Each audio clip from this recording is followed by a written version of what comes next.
एक paralysis patient जिसके arm में जो पैरालिसिस होता है, पैरालिसिस पेशेंट जिसकी रिस्ट बिल्कुल टाइट रहती है, खुलती नहीं है, पैरालिसिस उनके हाथ पैर में नहीं हुआ। जब आपका ब्रेन सीखने लायक हो जाता है तो हमें उसे सिखाना पड़ता है। नमस्कार, मेरा नाम है डॉक्टर पुरु धवन और आज इस वीडियो में हम बात करने वाले हैं रिस्ट के बारे में। एक पैरालिसिस पेशेंट जिसके आर्म में जब पैरालिसिस होता है तो अक्सर हम उसकी रिस्ट में खासकर एक बड़ी अजीब सी स्टिफनेस देखते हैं कि उसकी रिस्ट कुछ इस टाइप की रहती है, हमेशा अंदर की तरफ इस तरह से बनी रहती है।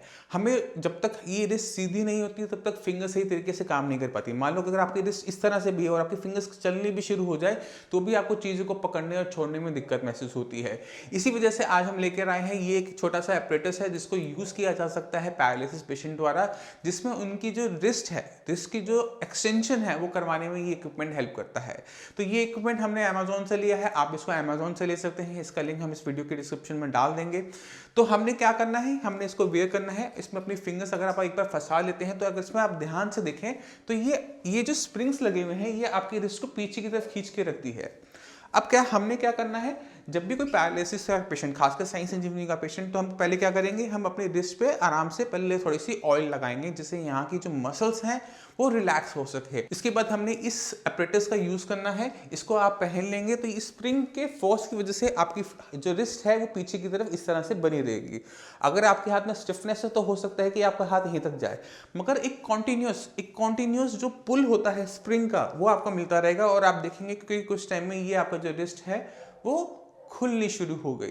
तो इससे एक पेशेंट, पैरालिसिस पेशेंट जिसकी रिस्ट बिल्कुल टाइट रहती है, खुलती नहीं है, उसको खोलने में हेल्प मिलेगी, क्योंकि इसका जो फोर्स होता है बहुत जेंटल है, बहुत ऐसा नहीं कि बहुत हार्ड है। आप मूवमेंट नहीं कर सकते, अगर आप चाहो तो ये आप कर सकते हो, मगर अगर आप इसमें कुछ मूवमेंट नहीं भी कर रहे तो जो कॉन्टिन्यूस फोर्स है स्प्रिंग्स का वो आपकी यहाँ की मसल्स को खोलने में हेल्प करेगा। तो जब भी आप इसको यूज़ करें तो मेरी आपसे रिक्वेस्ट है कि आप इसको एक्सरसाइज करने की कोशिश ज़्यादा ना करें, क्योंकि जितनी एक्सरसाइज करेंगे यहाँ की रिस्ट की जो मसल्स हैं वो बहुत ज़्यादा थकना शुरू कर देंगे, क्योंकि स्प्रिंग्स की वजह से। हमें ये चीज़ नहीं चाहिए। मैं इससे लेकर की एक्सरसाइज हमने इस तरह से नहीं करनी। हमने क्या करना है, हमने बस ये कॉन्टिन्यूस फोर्स बनाए रखना है कि ये जो हमारी रिस्ट है वो खुलनी शुरू हो जाए। जो टाइट बनी रहती है, इस तरह से टाइट बनी रहती है, वो पीछे की तरफ आनी शुरू कर दे। एक बार आपकी पीछे की तरफ आ गई तो इनवर्ट आगे वाली मोशन तो आपके पास, मूवमेंट आपके पास होती ही है, सिर्फ पीछे ले जाने की जो क्षमता होती है, रेंज नहीं होती, वो रेंज भी इससे आ जाएगी, जिससे आप जब इससे उतारेंगे तो आपकी जो रिस्ट है काफ़ी हद तक फ्लेक्सिबल हो चुकी होगी, काफ़ी मूवमेंट आप करने लायक बन जाएंगे। इससे आपको हेल्प मिलती है अपनी रिस्ट को खोलने में। फिंगर्स में ये बहुत ज़्यादा हेल्पफुल नहीं होता, क्योंकि फिंगर्स जो है आपके वहीं पे स्टैटिक रहती हैं, तो फिंगर्स की एक्सरसाइज इससे नहीं होगी, सिर्फ और सिर्फ रिस्ट की एक्सरसाइज होगी और हमने ये मूवमेंट इसकी नहीं करना। अब सबसे बड़ी पैरालिसिस पेशेंट की दिक्कत ये होती है, पैरालिसिस का पेशेंट ये सोचता है कि ये सारे एपरेटस यूज़ करके, महंगे महंगे एपरेटस यूज़ करके पेशेंट अपने हाथ पैर में ताकत वापस ले लेगा। ये जितने भी एपरेटस हम आपको साइंस इंजीनियरिंग में दिखाते हैं ये आपकी एक मस्कुलर लेवल पे काम करते हैं, मगर पैरालिसिस पेशेंट को ये समझना चाहिए कि जब उनको पैरालिसिस हुआ है तो पैरालिसिस उनके हाथ पैर में नहीं हुआ, उनके हाथ पैर की मसल को कुछ नहीं हुआ। जो दिक्कत हुई है उनके ब्रेन के अंदर हुई है, ब्रेन में क्लॉट आया, ब्रेन में ब्रेन हैमरेज हुआ, तो ब्रेन का एक हिस्सा, दिमाग का एक हिस्सा काम नहीं करता। अब दिमाग का हिस्सा वो क्या काम करता था, वो काम करता था आपके हाथ पैर की मसल्स को चलाने का। अब जब वो काम नहीं कर रहा तो हमारे हाथ पैर की मसल्स की जो टोन होती है, उसमें काम करने की क्षमता होती है, वो चली गई है। तो इससे अगर हमारा रिस्ट फ्लेक्सिबल हो भी जाए तो भी वो फंक्शनल नहीं होगा, वो काम करने लायक नहीं होगा। क्यों? क्योंकि ब्रेन से सिग्नल्स नहीं आ रहे। तो हमने क्या करना है, हमने ब्रेन पे भी काम करना है। तो पैरालिसिस के ट्रीटमेंट में दो कंपोनेंट होते हैं, एक होता है आपका ब्रेन, एक होता है मसल्स। तो हमने पहले ब्रेन पे काम करना होता है। जब ब्रेन से सिग्नल आएगा तभी ही आपकी मसल्स, आपकी रिस्ट मूव कर पाएगी। अगर ब्रेन से सिग्नल नहीं आएगा तो अगर आपका हाथ में फ्लेक्सिबिलिटी आ भी गई तो भी वो काम करने लायक नहीं, वो बस पड़ा रहेगा।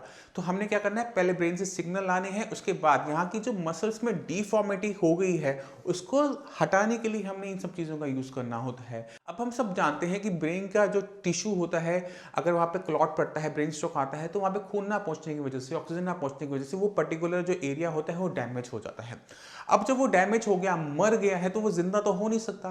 तो क्या किया जाता है कि उस ब्रेन के जो बाकी सराउंडिंग जो हेल्दी टिश्यू होता है उसको अपने अंदर न्यूरोप्लास्टिसिटी करनी होती है। ये जो न्यूरोप्लास्टिसिटी है ये टर्म आप सभी के लिए नहीं हो सकती है, आप पहली बार सुन रहे होंगे, मगर ये आपकी बॉडी में होती रही है बचपन से। जब हम पैदा होते हैं हमारा दिमाग छोटा होता है, हमें चलना नहीं आता, हमें बोलना नहीं आता, मगर न्यूरोप्लास्टिसिटी हमारे दिमाग को विकास करवाता रहता है, उसको ग्रोथ करवाता रहता है, उसको डेवलप करता रहता है और वही डेवलपमेंट हमें बोलने चलने लायक, चीज़ों को समझने लायक, मैथ्स साइंस समझने लायक बना पाती है। यही न्यूरोप्लास्टिसिटी कुछ टाइम के बाद, एक एज के बाद आकर वो बंद होनी शुरू हो जाती है। हमारा ब्रेन जब पूरा डेवलप से हो जाता है तो ये तो स्लो हो जाती है या बंद हो जाती है। जब क्लॉट आया, जब ब्रेन हैमरेज हुआ तो पेशेंट को अभी आपने इमेजिन किया तब आपकी कंडीशन क्या थी? आप बिल्कुल बेड पे थे, आपकी बैक की मसल्स नहीं चलती थी, हाथ बिल्कुल नहीं उठता था, चलने बिल्कुल नहीं पाते थे। मगर अगले 6 महीने के अंदर सब कुछ होने लगा, आप चलने भी लगे, आपका हाथ भी चलने लगा, आप मूवमेंट्स आनी शुरू हुई, आप बोलना शुरू हुए, आपका खड़ा होना शुरू हुआ। ये क्यों हुआ? इसको समझने की कोशिश करना। ये हुआ न्यूरोप्लास्टिसिटी से। तो पहले जो 6 महीने होते हैं स्टॉक पढ़ने के बाद, उसमें न्यूरोप्लास्टिसिटी नेचुरल तरीके से चलती है। इसी वजह से हम दोबारा से काफ़ी हद तक अपनी जो मूवमेंट्स होती हैं उसे रीगेन कर लेते हैं, क्योंकि ब्रेन कैसा तो मर गया था, तो तरीके से हमें चलना नहीं चाहिए था, मगर हमने चलना सीखा, हमने दोबारा से हाथ में ताकत आई क्योंकि न्यूरोप्लास्टिसिटी हुई। अगर ये न्यूरोप्लास्टिसिटी 6 महीने बाद बंद हो जाती है तो किसी तरह से अगर हम इस न्यूरोप्लास्टिसिटी को दोबारा से स्टार्ट करते हैं तो दोबारा से हमारे अंदर चेंजेस आने शुरू होती हैं। तो साइंस इंजीनियरिंग में जो मेडिसिन दी जाती है वो सिर्फ ब्रेन से रिलेटेड होती है, सिर्फ वो ब्रेन में जाके काम करती है और वो बहुत छोटा सा काम करती है कि ब्रेन के अंदर न्यूरोप्लास्टिसिटी का जो मैकेनिज्म है उसे ऑन कर देती है। अब जब आपका ब्रेन सीखने लायक हो जाता है तो हमें उसे सिखाना पड़ता है। सिखाने के लिए हमें मसल्स पर जाना पड़ता है, क्योंकि मसल्स ही वापस सिग्नल भेजती है कि मुझे ये मूवमेंट करनी है, मुझे ये मूवमेंट करनी है। तो ये जो मूवमेंट्स होती हैं ये हमें रिपीटिशन से होती है, यानी एक ही काम को बार बार करने से हमारा ब्रेन उसी चीज़ को सीखना शुरू करता है। जितनी गलतियां आप करोगे ब्रेन उतना ही उसको सीखने की कोशिश करेगा। हर गलती दूसरी गलती से कम होती है। इस वजह से जैसे जैसे आप गलतियां करते चले जाते हैं, जितनी बार आप रिपीटिशन करते चले जाते हैं, ब्रेन उसको सीखना शुरू कर देता है कि ये काम मुझे करना है, इस काम को करने के लिए मुझे इस मसल को इस तरह से हिलाना है। तो वो सीखना शुरू कर देता है और सिखाने वाला काम ब्रेन के लिए बहुत ज़रूरी होता है। तो पैरालिसिस पेशेंट के लिए 2 कंपोनेंट बहुत ज़रूरी है। पहला है ब्रेन, जहाँ पे नुकसान हुआ था, उसके बाद है मसल्स।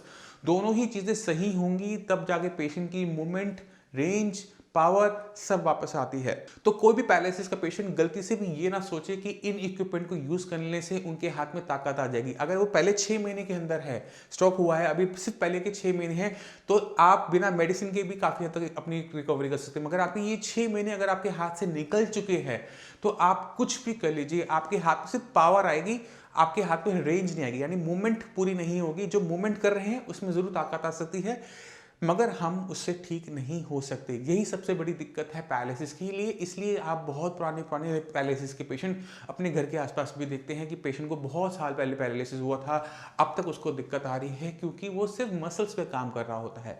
इसी वजह से जब पैरालिसिस का पेशेंट फिजियोथेरेपी लेता है, कई कई सालों तक फिजियोथेरेपी लेता है, कोई इंप्रूवमेंट नहीं आती, क्योंकि ब्रेन के लिए हमने कुछ नहीं किया होता। अब एक पैरालिसिस पेशेंट को लगता है कि जो मैं मेडिसिन खा रहा हूं उससे मेरे अंदर इंप्रूवमेंट आ जाएगी।